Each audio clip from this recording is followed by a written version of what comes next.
नमस्ते दोस्तों, मैं अंजू शर्मा घर बाहर और दुनिया में आज फिर से आपके लिए एक नई रेसिपी लेके आई हूँ। और आज की जो है हमारी रेसिपी इससे तैयार होगी। इसे आप क्या कहते हैं कमेंट्स में ज़रूर बताएं। हम लोग इसे सूरन कहते हैं या ओल कहते हैं, बहुत जगहों पे इसे जिमीकंद भी कहते हैं। तो आज जो है हम लोग इसी से अपनी रेसिपी इस तरह से हाथों में ग्लव्स लगा लिया है।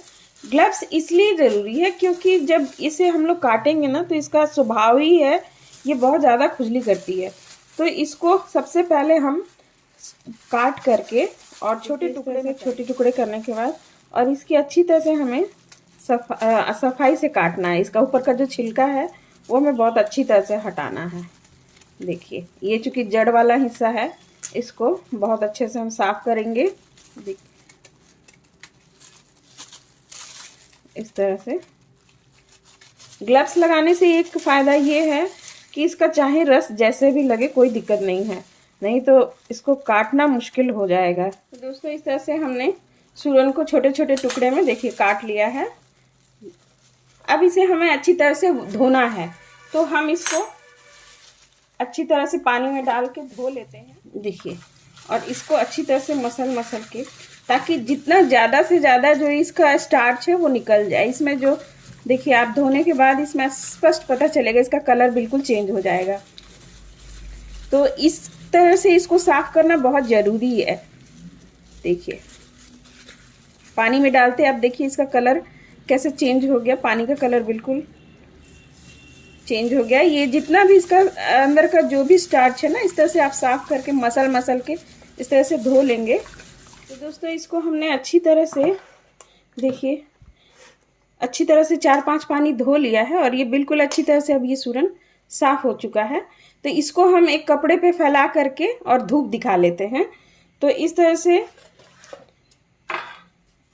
एक आप कोई भी कपड़ा ले ले या फिर कोई भी इस तरह का कपड़ा बिछा ले और उसके ऊपर फिर इन सूरन को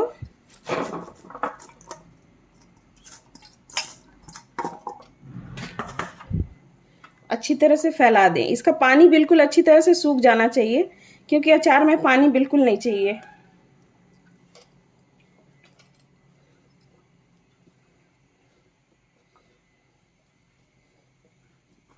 और इसे अब हम धूप में अच्छी तरह से सुखा लेते हैं। पानी जब तक इसका सूख जाए इतनी देर हम इसे धूप में रखते हैं। हमने कुछ अदरक के टुकड़े जो हैं इस तरह से हमने छील लिए हैं और छील के इनको अच्छी तरह से धो लिया है। साथ में हरी मिर्च है, इसे भी हम धो के अच्छी तरह से साफ़ कर लिए हैं। और इसमें जो ये लहसुन है इसे भी हमने अच्छी तरह से धो लिया है। अब इन सब को हमें अच्छी तरह से धूप दिखा करके सुखा लेना है। देखिए इस तरह से जो है कि सूरन हमारे बिल्कुल अच्छी तरह से सूख गए हैं। देखिए पानी इसका बिल्कुल ख़त्म हो चुका है और ये सूख के इसका कलर भी हल्का चेंज हो गया है। इसी तरह से हमने जो लहसुन, हरी मिर्च और अदरक इनको भी देखिए अच्छी तरह से बिल्कुल सुखा लिया है। कहने का मतलब है कि इसका भी पानी बिल्कुल अच्छी तरह से सूख चुका है। अब हमें इन्हें या तो आप इसको कद्दूकस कर लें या फिर इसे हम हल्का पल्स मोड पे इंचर कर लेते हैं। तो चलिए इसे हम पहले छोटे छोटे टुकड़े में करके तैयार कर लेंगे। मिक्सी का जार लेंगे और इसको हम पल्स मोड पे चला करके तैयार कर लेंगे। ऐसे थोड़ा थोड़ा से लेकर के पल्स मोड पे इसे हम तैयार कर लेते हैं। हल्का दरदरा सा, जिसमें कि अच्छा क्रंच भी पता चले, टुकड़े भी पता चले खाने में। तो इस तरह से हमने इसे इंचर कर लिया। आप चाहे तो इसे चॉपर में भी चॉप कर सकते हैं। और इसके अलावा हमने मिर्ची को भी इसी तरह से इंचर कर लिया है देखिए।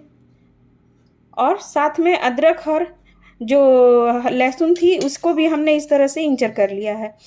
तो ये सब जो है हमने अच्छी तरह से इसको तैयार कर लिया। अब इसके साथ साथ हमें इसके लिए कुछ बेसिक से मसाले चाहिए। मसाले इसमें मैं बहुत ज़्यादा यूज़ नहीं कर रही हूँ, तो इसमें बस हमें सिंपल से देखिए हमने बहुत सी सिंपल चीज़ें ली हैं। ये है सादा नमक जो आप स्वाद के अनुसार डालें, और उसके अलावा हल्दी 1 चम्मच लाल मिर्च कुटी हुई है, हींग है आधा चम्मच, उसके अलावा काला नमक है, और साथ ही हमने इसमें कलौंजी लिया है और इसके साथ थोड़ी सी अजवाइन ली है। हमने इसमें कलौंजी की मात्रा ज़्यादा रखी है और अजवाइन की मात्रा थोड़ी कम है। तो इस तरह से बस इन्हीं सिंपल चीज़ों को हम अपने अचार में यूज़ करेंगे। साथ ही इसमें एक चीज़ मैं और यूज़ करूँगी, जो है विनेगर। देखिए ये गन्ने का सिरका है, आप चाहें तो वाइट विनेगर भी यूज़ कर सकते हैं। सिरका से अचार की सेल्फ लाइफ बढ़ जाती है और अचार टेस्ट में भी बहुत अच्छा आता है, तो इसलिए मैं इसका सिरका का इस्तेमाल कर रही हूँ। ये गन्ने का सिरका है। चलिए, तो और इसके साथ साथ हमें सरसों का तेल चाहिए। लगभग हमने, देखिए ये लगभग हमने 2 बड़े चम्मच का ऑयल लिया हुआ है और इसे हमें गर्म करना है। तो ऑयल हमारा बहुत अच्छी तरह से गर्म हो चुका है, देखिए। और इसे देख सकते हैं अभी इसमें से हल्का हल्का धुआं आ रहा है, तो इसे हल्का ठंडा होने देंगे।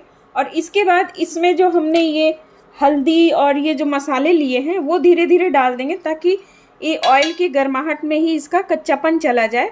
तो पहले हल्दी डालेंगे, देखिए, लाल मिर्च, हींग,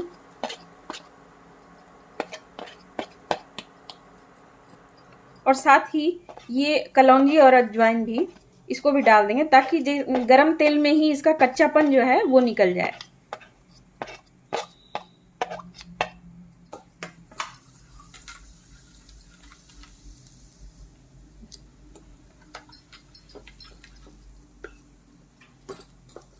देखिए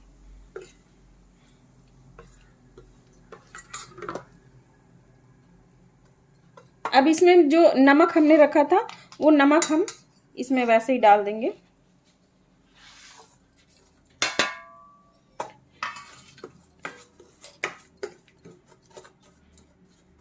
काला नमक से अचार में टेस्ट बहुत अच्छा आता है, इसलिए थोड़ा सा काला नमक तो ज़रूर डालना चाहिए। देखिए, और ये आपकी चॉइस है। अब इसमें जो हमने ये सारे इंचर करके जो हमने ओल सूरन जो है इस सब को रखा हुआ है, इनको भी मिक्स कर लेते हैं अच्छी तरह से। अब इन्हें हमें अच्छी तरह से मिक्स करना है। अभी मैंने ऑयल इसमें कम ही डाला है, बाद में इसमें यदि लगेगा कि ऑयल और चाहिए तो मैं इसमें ऑयल गरम करके फिर से मिला लूँगी, इसलिए मैंने अभी इसमें कम ही रखा है। और साथ ही इसमें जो हमने सिरका रखा था, देखिए ये सिरका भी लगभग हमने 2 चम्मच के आसपास लिया हुआ है, वो भी इसमें मिक्स कर देंगे।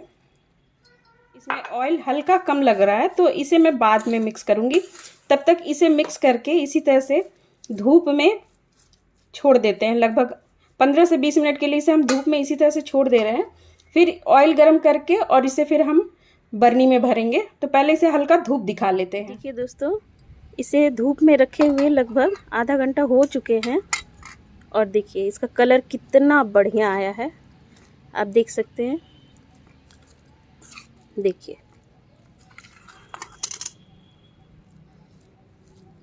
तो ये खुले में हमने इसे आधा घंटा धूप में दिखा लिया है। तो आधे घंटे की अच्छी धूप के बाद कुछ अचार हमारा इस तरह से हो गया है। देखिए बिल्कुल इसमें ऑयल अच्छी तरह से अब्जॉर्ब हो चुका है और इसे अब हम एक साफ बर्नी में भर के तैयार कर लेते हैं। इसके लिए मैंने एक बर्नी को इस तरह से अच्छी तरह से साफ करके और सुखा लिया है और अब इस बर्नी में इन सारे अचार को भर के हम रख लेंगे अच्छी तरह से। और ऑयल जो है वो इसमें हम दोबारा से डालेंगे, क्योंकि इसमें देख सकते हैं ऑयल बिल्कुल इसमें अचार में अच्छी तरह से सूख गया है।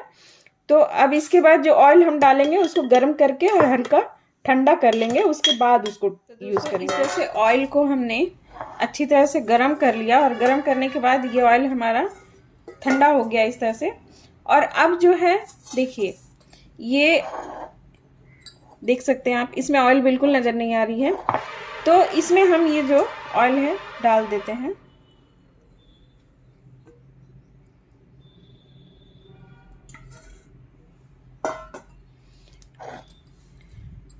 और धीरे धीरे ये जो है इसको मिक्स करते जाएंगे। तो ये लगभग 1 से 2 दिन की धूप इसे हमें अच्छी तरह से दिखानी है।